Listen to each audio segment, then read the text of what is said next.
Hi friends, শেয়ারবাজার রহস্য চ্যানেলে আপনাদের স্বাগত।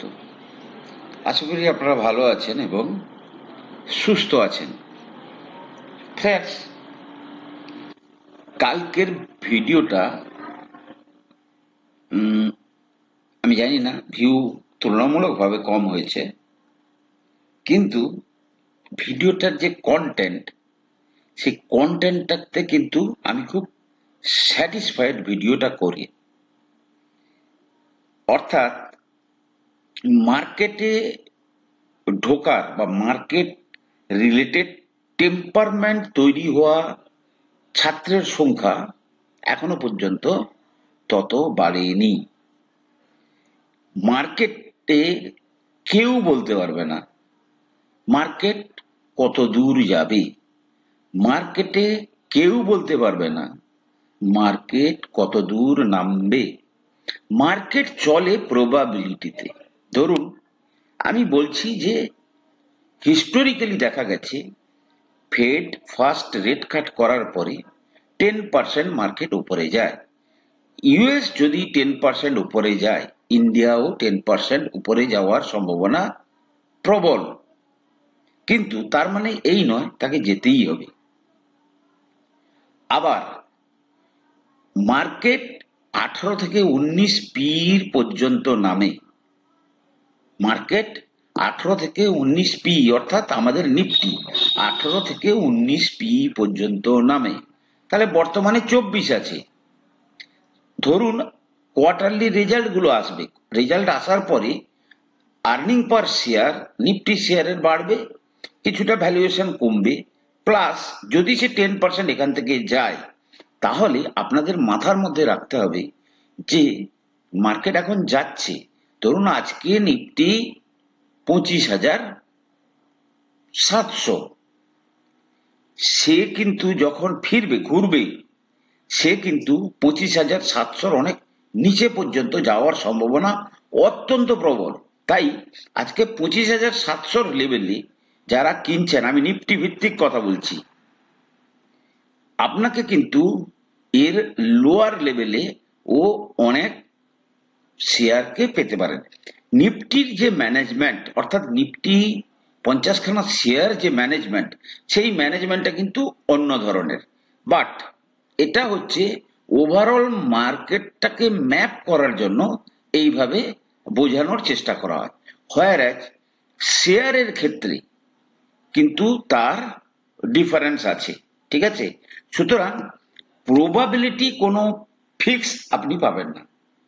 প্রবাবিলিটি জানলে, ধরুন আজকে আপনি একটা ডক্টর, আপনি কোনো একটা পেশেন্ট এসছে, তার ধরুন ইনিশিয়ালি তার ফিভার এসছে, আপনি কিন্তু তার প্রবাবিলিটি প্রথম 2-3 দিন ভাবেন যে এটা কোনো রকমের কোনো কি বলে সিজনাল ফিভার, আপনি প্যারাসিটামল দিয়ে ছেড়ে দেন। 2-3 দিন পরে কিন্তু সিচুয়েশন কমপ্লিকেটেড হলে অ্যাকর্ডিংলি আপনাকে ডিসিশন নিতে হয়। শেয়ার বাজারও কিন্তু সব সময়ের জন্য ওই জন্য সজাগ থাকতে হয়। এখানে কিন্তু কোনো জিনিস ফিক্সড বলা যাবে না। হ্যাঁ, কিছু কিছু যেগুলো প্রবাবিলিটি বলা হয় তার আশেপাশে আসবে। যেমন ধরুন আমরা আজকে চর্চা করব বেশ কয়েকটা শেয়ার নিয়ে। প্রথম যে শেয়ার সেটা হচ্ছে ডিকসন টেকনোলজি। আমি প্রথমত বলি, ডিকসন টেকনোলজি হচ্ছে ইন্ডিয়া চায়নার যে সমস্যা শুরু হয়, মিনস গালওয়ান তে যে আমাদের সেনার সঙ্গে ওদের সেনার যে মুঠভেড়টা হয়, তারপর থেকে আপনাদের মনে থাকবে যে চাইনিজ সমস্ত প্রোডাক্ট সারা ভারতবর্ষ জুড়ে অনেকে ডিস্ট্রয় করেছিল। ঠিক সেই সময় থেকে কন্ট্যাক্ট ম্যানুফ্যাকচারার হিসাবে, মিনস ধরুন আজকে মোবাইল ফোন, আজকে ল্যাপটপ, আজকে টিভি, এর যে ম্যানুফ্যাকচারিং ইন্ডিয়াতে যাতে করা যায়, পার্টস অন্য জায়গাতে থাকুক কিন্তু ইন্ডিয়াতে যাতে তার ম্যানুফ্যাকচারিং করা যায়, তার জন্য কিন্তু এই ডিকসন টেকনোলজি ফেমাস হয়েছিল। এমন কোনো মানে margin is not big, margin is not big, 4% 5% মার্জিনে কাজ করে। আমি যদি তার এতে যাই, কি বলে ব্যালেন্স শিটে যাই, তাহলে দেখবেন ব্যালেন্স শিট কিন্তু খুব একটা, in the sense margin point of ভিউতে বলছি, মার্জিন অফ পয়েন্ট অফ ভিউতে যদি দেখেন, দেখুন অপারেটিং প্রফিট মার্জিন 4%, কিন্তু তার ভলিউমটা বেশি। ধরুন আজকে যদি তার যে ইয়েটা আমি দেখেছিলাম, যে ধরুন লেটেস্ট ম্যানেজমেন্ট যে কমেন্ট্রি, ধরুন এসআর ল্যাপটপ, যদি সারা ভারতবর্ষের এসআর ল্যাপটপ তৈরির কন্ট্রাক্ট সে পায়, দেখাচ্ছি আমি, সব কিন্তু ওরাই তৈরি করবে। তাদের ফ্যাক্টরি ইনফ্রাস্ট্রাকচার এত বাড়ানো হয়েছে যে, এক সেকেন্ড, এই দেখুন বিভিন্ন টাইপের, এই যে Lenovo contracts finalised with Lenovo and SR, যত লেনেভো ল্যাপটপ আছে, যত এসআর ল্যাপটপ আছে, সব এরাই তৈরি করবে। ক্লিয়ার? তার মানে বুঝতে পেরেছেন, মানে নাম্বার অফ যে মানে ইয়ে যে ভলিউম অফ বিজনেস তারা পাচ্ছে, এটাই কিন্তু তাদের সবচেয়ে বড় স্ট্রেংথ। এবং ওয়ান বাই ওয়ান বহু লোকের কন্ট্রাক্ট ম্যানুফ্যাকচারার হিসাবে কিন্তু এরা অত্যন্ত প্রসিদ্ধ হচ্ছে। সুতরাং এদের স্ট্রেংথ হচ্ছে এইটাই। এত বড় একটা দেশে যদি ল্যাপটপ, যদি ধরুন আজকে মোবাইল এরা যদি ম্যানুফ্যাকচার করে, তাহলে এদের যে ভলিউমটা, সেটাই কিন্তু এই কোম্পানির সবচেয়ে বেশি স্ট্রেংথ। কিন্তু ধরুন 194 পিইতে ট্রেড করছে। এবার আমি সোজা চলে যাচ্ছি চার্টে। আপনি যদি চার্টে দেখেন, যদি আজকে আপনি প্রবাবিলিটি গুলো না জানেন, যেমন ধরুন ডিকসনের প্রবাবিলিটি কি দাঁড়াচ্ছে, আপনাকে বুঝতে হবে যে আপনি হুটহাট করে মার্কেটে ইনভেস্ট করে দেবেন, কিন্তু আপনি যদি না জানেন তার মানে কি কি প্রবাবিলিটি আসতে পারে, তাহলে কিন্তু আপনি যে কোনো মুহূর্তে ঘাবড়ে যাবেন। আজকে যদি দেখি, আজকে দেখুন এই পার্টিকুলার পিরিয়ডে, অর্থাৎ 751 টাকার লেভেলে যারা ইনভেস্ট করেছিল, তারা আজকে আমি দেখাচ্ছি, যদি আপনি ফিবোনাকি রিট্রেসমেন্ট দেখেন, 751 টাকার লেভেলে যারা কিনেছিল তারাও কিন্তু বড় রিট্রেসমেন্ট দেখেছে। কোথায়? এই পার্টিকুলার পিরিয়ডটাতে, এই পিরিয়ডটাতে ধরুন এটা হচ্ছে কবে, অক্টোবর 21। কোথায় চলে গেছিল? 6,000-এর কাছাকাছি, ধরুন 6200।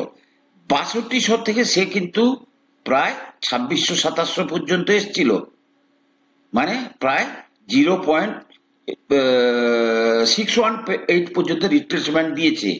ক্লিয়ার? মিনস যারা এখানে ইনভেস্ট করেছে সে 6200 দেখেছে, আবার ঘুরে 2600 দেখেছে। নাও এবারে যদি দেখা যায় শেয়ারটা, তারপরে কি হলো, 2600 থেকে সে কিন্তু আবার র্যালি করলো।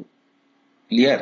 এবারে 2600 থেকে যখন সে র্যালি করছে, আপনার এটা জানা উচিত যে এইখান থেকে যদি তার এটাই তার ম্যাক্সিমাম বর্তমান ইয়ে হয়, টপ হয়, আমি ধরেই নিলাম যে this is the final top, then probability is high কি, যে অ্যাটলিস্ট আপনার 8,470 পর্যন্ত কোনো খারাপ কন্ডিশনে এর নিচে নামতে পারে।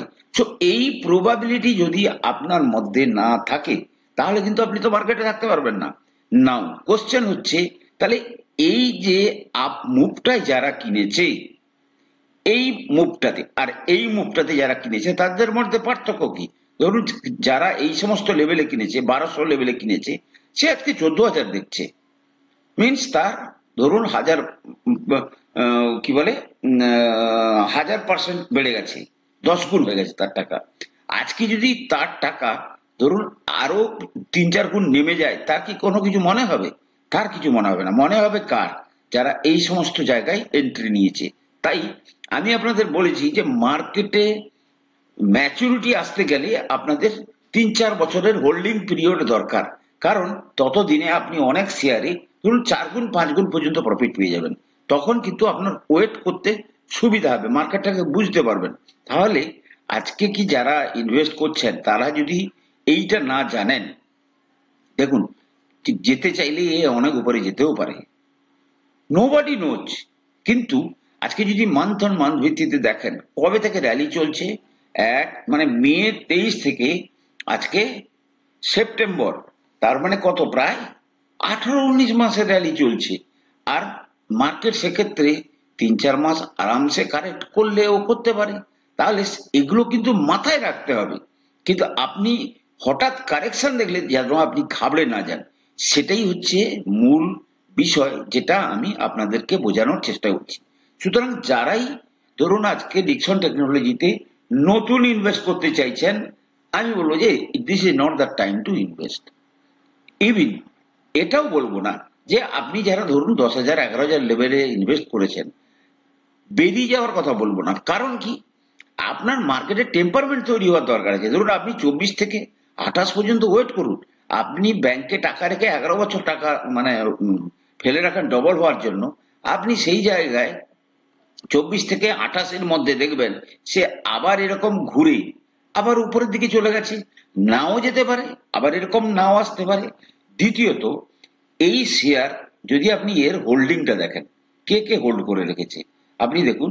ইনভেস্টারের জায়গায় যদি দেখেন, এফআইআই আপনি দেখুন 21-এর পর থেকে এফআইআই কিন্তু খুব একটা বাড়ায়নি। ধরুন এফআইআই কিছুটা কমিয়েছিল, আবার তারা ধরুন 1-1.5% বাড়িয়েছে। প্রমোটার মাত্র 1% মাত্র কমিয়েছে।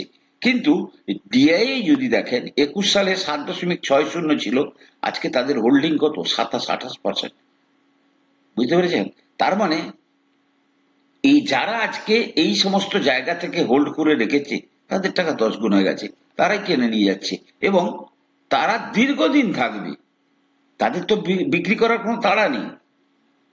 সুতরাং এইভাবে কিন্তু যদি না ভাবেন তাহলে কিন্তু আপনি মার্কেটে কিন্তু সেই অর্থে মানে সার্ভাইভ করতে পারবেন না। তাই আমার যেটা প্রয়াস সেটা হচ্ছে যে মার্কেট টেম্পারমেন্ট আপনার তৈরি হতে হবে।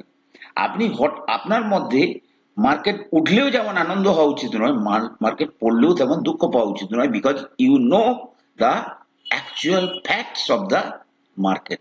মিনস আপনি জানেন যে মার্কেট এখানে গেছে, যদি কোনো কারণে বড় বিপদ ঘটে market can give up to the মানে হ্যান্ডসাম কারেকশন। কথাটা বুঝতে পেরেছেন তো? তখন আপনার মধ্যে কিন্তু কোনো চিন্তা আসবে না। সুতরাং Dixon technology no buy at present. যদি 8,000-এর লেভেলে আসে আপনি কিন্তু আরামসে কিনতে পারেন। কারণ আমি এই থিওরিটা থেকে খুব মানে এই সবাই বিশ্বাস করে এই থিওরিটাকে। এক্ষেত্রে ধরুন 0.5% আসছে 8,470, এই লেভেলটা এলে স্ট্রং বাই। ইভিন 0.38% পর্যন্ত কারেকশন এলেও আপনারা চাইলে কিনতে পারেন। কারণ কি, এর যে বিজনেস ভলিউম সেটা কিন্তু অত্যন্ত দ্রুত বাড়ছে। নেক্সট, যেমন ধরুন রেলওয়ে শেয়ারগুলো, একটা শেয়ার দেখুন টিটাগড় ওয়াগন। ধরুন টিটাগড় ওয়াগন এই শেয়ারটার যে মূল বিজনেস স্ট্রেংথ, এটা নিয়ে তো আপনাদের কোনো সন্দেহ নেই। কারণ যেভাবে রেলওয়ে এক্সপানশন হচ্ছে, যেভাবে নতুন ট্রেন দেওয়া হবে বলা হচ্ছে, যেভাবে নতুন নতুন মানে কোচ তৈরি হচ্ছে, তাতে এই সমস্ত জিনিসের কোনোদিন মানে বিজনেসের শর্টেজ হবে না। কোনোদিন বিজনেসের শর্টেজ হবে না। অর্থাৎ তারা মানে ইয়ে তাদের যে টেন্ডার তারা কিন্তু কন্টিনিউয়াস পাবে। এবার যে টেন্ডার পেয়েছে সেই টেন্ডার হয়তো তাকে 7 বছর 8 বছর ধরে ডেলিভারি দিতে হবে, ততদিনে আবার নতুন টেন্ডার পাবে। এবারে দেখুন এই জায়গায় মানে যদি আমি বলি এটা একটা লজিক্যাল কারেকশন হয়ে গেছে। আমরা কিন্তু চাইলে এখানে কিন্তু অ্যাকুমুলেট করতে পারি। ধরুন টিটাগড় ওয়াগন আমি এখানটাতে করেছি। প্রথমত হচ্ছে কি 17,782 টাকার মার্কেট ক্যাপ, ক্লিয়ার। বর্তমানে 60.6-এর পিইতে ট্রেড করছে, 21.95 পি। কিন্তু এর যদি পিইটা দেখেন, টিটাগড় ওয়াগনের যদি পিই দেখেন, পিই কতদূর পর্যন্ত উঠে গেছিল টিটাগড়, এর যদি পিই দেখেন আপনি তাহলে দেখবেন এর যে পিইটা, পিই কিন্তু অনেক উপরে উঠে গেছিল। কোথায়? এর পিই ধরুন 82 পর্যন্ত চলে গেছিল। তো 82 থেকে আজকে কিন্তু সে 60.6-এর পিইতে এসছে, number one. Number two, EPS earning per share 1-2 কোয়ার্টারের মধ্যে থেকেই কিন্তু এদের ব্যালেন্স শিটে ভালো ইমপ্রুভমেন্ট আসতে শুরু করবে। যদি ব্যালেন্স শিটে ভালো ইমপ্রুভমেন্ট আসে তখন এই লেভেলেই, বর্তমান যে লেভেলটা আছে এই লেভেলে কিন্তু শেয়ার আরো বেশি মানে কম পি দেখাবে, মানে সস্তা মনে হবে। দ্বিতীয়ত আমি যদি দেখি অ্যাজ পার ফিবোনাকি রিট্রেসমেন্ট, তাহলে দেখা যাচ্ছে যে এই যে এটা ছিল সুইং লো 774 থেকে এই যে উপরে গেছে, সেখান থেকে কিন্তু প্রায় 0.618% সে রিট্রেসমেন্ট দিয়েছে। এবারে এই নয় সে একদম পুরো পরের মাস থেকেই হু হু করে বেড়ে যাবে, সে এখানে কয়েক মাস ওয়েট করবে। কিন্তু theoretically this is the level to buy, এবং আপনি এখানে যতদিন থাকবে ততদিন আপনি এসআইপি করুন। আর যেমন ভাবে আপনাকে ডিকসনে বলেছিলাম, দেখুন ডিকসন টেকনোলজিতে যদি আপনি দেখেন যারা কিনেছে, এবারে যদি আপনি যারা ভয় পেয়েছে তারা তো আর আর্ন করতে পারেনি। এই এই যে কারেকশন, এই কারেকশনে যারা অ্যাকুমুলেশন করেছে তারাই তো এর বেনিফিট পেয়েছে। যারা এই কারেকশনে ভয় পেয়ে কিছু কিনতে পারেন তারা তো আর এই প্রফিট দেখতে পাবে না।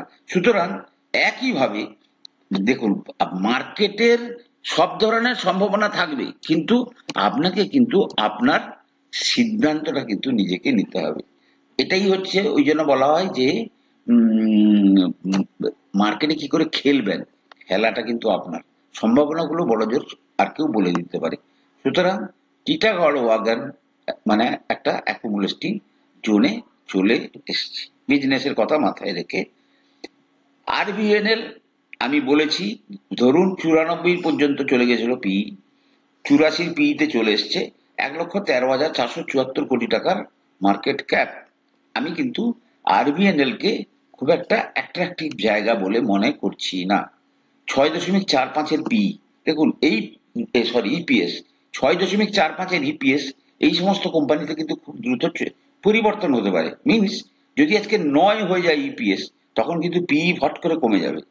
যেভাবে এর মানে ইয়ে আছে কি বলে অর্ডার বুক আছে, তাতে কিন্তু এই শেয়ার ইপিএস কিন্তু খুব তাড়াতাড়ি যবে থেকে জাম্প করতে শুরু করবে, না হলে মার্কেট এই ভ্যালুয়েশনে ওয়েট করতো না।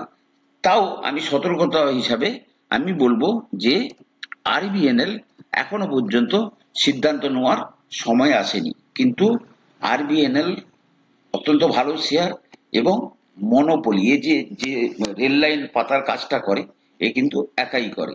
সুতরাং আমি ওয়েট করতে বলবো যে আরেকটু স্টেবল হওয়ার জন্য। মার্কেটে যখন খারাপ খবর আসে তখন কিন্তু সবাই পড়তে থাকে। সুতরাং আরবিএনএল এ কিন্তু সেই অর্থে এখনো পর্যন্ত আমার কোনো বাইং করার মানসিকতা তৈরি হচ্ছে না। So I will not suggest. IRCON কিন্তু ওয়ান অফ মাই বেস্ট মানে বেট প্রেজেন্ট লেভেলে। কেন? ইরকনকে যদি দেখেন আপনি, ইরকন ইরকন ইন্টারন্যাশনাল এই শেয়ারটা কিন্তু যদি আপনি দেখেন, এখানে কিন্তু কারেকশনটা অত্যন্ত ভ্যালিড হয়ে গেছে 351 থেকে 232। ধরুন এক সেকেন্ড, প্রথম কথা হচ্ছে আমি যদি এর রিট্রেসমেন্টটা দেখি, তাহলে আমি এই লেভেল থেকেও যদি দেখার চেষ্টা করি, তাহলে দেখব যে আমার রিট্রেসমেন্টটা কোথায় এসছে। প্রায় 0.38 পর্যন্ত চলে এসছে। দেখুন ব্যাড নিউজে 199 পর্যন্ত চলে আসতে হবে। শেয়ার কিনে 10-15% নিচে যাবে না এরকম হতে পারে না। যত নিচে আসবে আপনি তত অ্যাকুমুলেশন করুন, best share for the long term. আর দ্বিতীয় কথা হচ্ছে এই ইরকনে ধরুন আজকে যে পি চলে গেছিল 34-এ, বর্তমান মানে শেয়ারের পি হচ্ছে 22.6, ইপিএস 10.27। এবারে যদি ইপিএস কিন্তু আগামী দিনে এই শেয়ারগুলো যেভাবে অর্ডার পেতে শুরু করেছিল তার কিন্তু বাস্তবায়ন এবারে সম্ভব। অর্থাৎ এই আর্নিং পার শেয়ার কিন্তু এবারে একটু দ্রুত বাড়ার সম্ভাবনা অত্যন্ত প্রবল। কিন্তু সেই ক্ষেত্রে যদি আপনি ইরকন ফিরকনকে আস্তে আস্তে করে অ্যাকুমুলেশন না করেন, তাহলে কিন্তু আপনি লং টার্ম অ্যাসেট মানে যে ইয়ে থেকে ওয়েলথ থেকে আপনি কিন্তু অনেকটা দূরে থাকতে পারেন। সুতরাং ইরকন আমার চোখে বেস্ট বাই। আইআরএফসি ফাইন্যান্সিং তুলনামূলকভাবে ভ্যালুয়েশন 44.3 থেকে 32.7-এ চলে এসছে। আর এর যে আর্নিং পার শেয়ার 4.93, তুলনামূলকভাবে আমি কিন্তু আইআরএফসি কে বলবো অনেক বেশি ভ্যালুয়েশনে ট্রেড করছে, বা এর যে ব্যালেন্স শিট ইমপ্রুভ হওয়ার স্পিডটা হবে, মানে আর্নিং পার শেয়ার বাড়ার যে স্পিডটা সেটা কিন্তু একটু স্লো হওয়ার চান্স বেশি। সুতরাং আইআরএফসি আপনি আরো 6 মাস ব্যালেন্স শিট মানে তার রেজাল্ট দেখে কিন্তু আপনি সিদ্ধান্ত নিতে পারেন। অন্যদিকে আইআরসিটিসি আমি কিন্তু অত্যন্ত বুলিশ এইটাতে, কারণ আইআরসিটিসিতে যদি দেখি, আইআরসিটিসি এককালে যেটা 325-এর পিইতে ট্রেড করত, 325, যদিও প্রথম বর্তমানে 60-এর পিইতে ট্রেড করছে। 14.83-এর হচ্ছে কি আর্নিং পার শেয়ার। শেয়ারটা কিন্তু দীর্ঘদিন ধরে, তার আগে একটু আইআর এফসিটা দেখিয়ে দিই।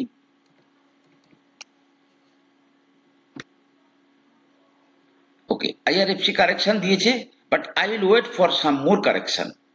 বুঝতে পেরেছেন? আমি এর ওই অ্যাটলিস্ট 110-15 লেভেল হলে আমি বাই করব, আদারওয়াইজ আমার যা আছে আমি সেগুলোকে কন্টিনিউ করব। আমার আছে অনেক নিচ থেকে ধরা ছিল, অর্থাৎ আই এম নট ওরিড।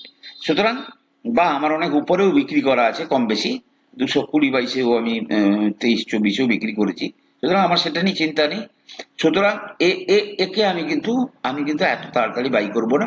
117-18 যদি প্যানিকে আসে তখন আমি কিন্তু সেখানে কিছু অ্যাকুমুলেশন অবশ্যই করব। বাট আইআরসিটিসি আমি কিন্তু অ্যাকুমুলেশন করছি, দীর্ঘদিন হয়ে গেছে এই শেয়ারে। কিন্তু আমি আশা করছি এখনো পর্যন্ত যদি আজকে সত্যি সত্যি মার্কেট 6 মাসের র্যালি দেয় 10%, তাহলে কিন্তু এই শেয়ার এখনো কিন্তু পারফর্ম করার জায়গায় আছে। কারণ কি, বহুদিন ধরে এর কিন্তু কনসলিডেশন হয়ে গেছে। এবারে এর একটা মুভমেন্ট ব্যাডলি এক্সপেক্ট। ঠিক আছে? তাহলে যে শেয়ারগুলো বললাম, ডিকসন টেকনোলজি এখন আদৌ টাচ করা যাবে না। টিটাগড় ওয়াগন অ্যাকুমুলেশনের জায়গায় চলে এসছে। আরবিএনএল ওয়েট, ইরকন অল্প অল্প কেনা যেতে পারে, আইআরএফসি ওয়েট, আইআরসিটিসি অ্যাকুমুলেশন করা যেতে পারে। ফ্রেন্ডস, আমি কোনো সেবি রেজিস্টার্ড অ্যানালিস্ট নই। কোনো শেয়ারে কেনা বা বিক্রির ব্যাপারে আপনি কিন্তু আপনাদের ফাইন্যান্সিয়াল অ্যাডভাইজারের পরামর্শ নিয়েই কিন্তু শেয়ারে কেনা বা বিক্রির সিদ্ধান্ত নেবেন। ভালো থাকুন, সুস্থ থাকুন, কমেন্টস করুন কেমন লাগলো। কথা হবে পরের এপিসোডে।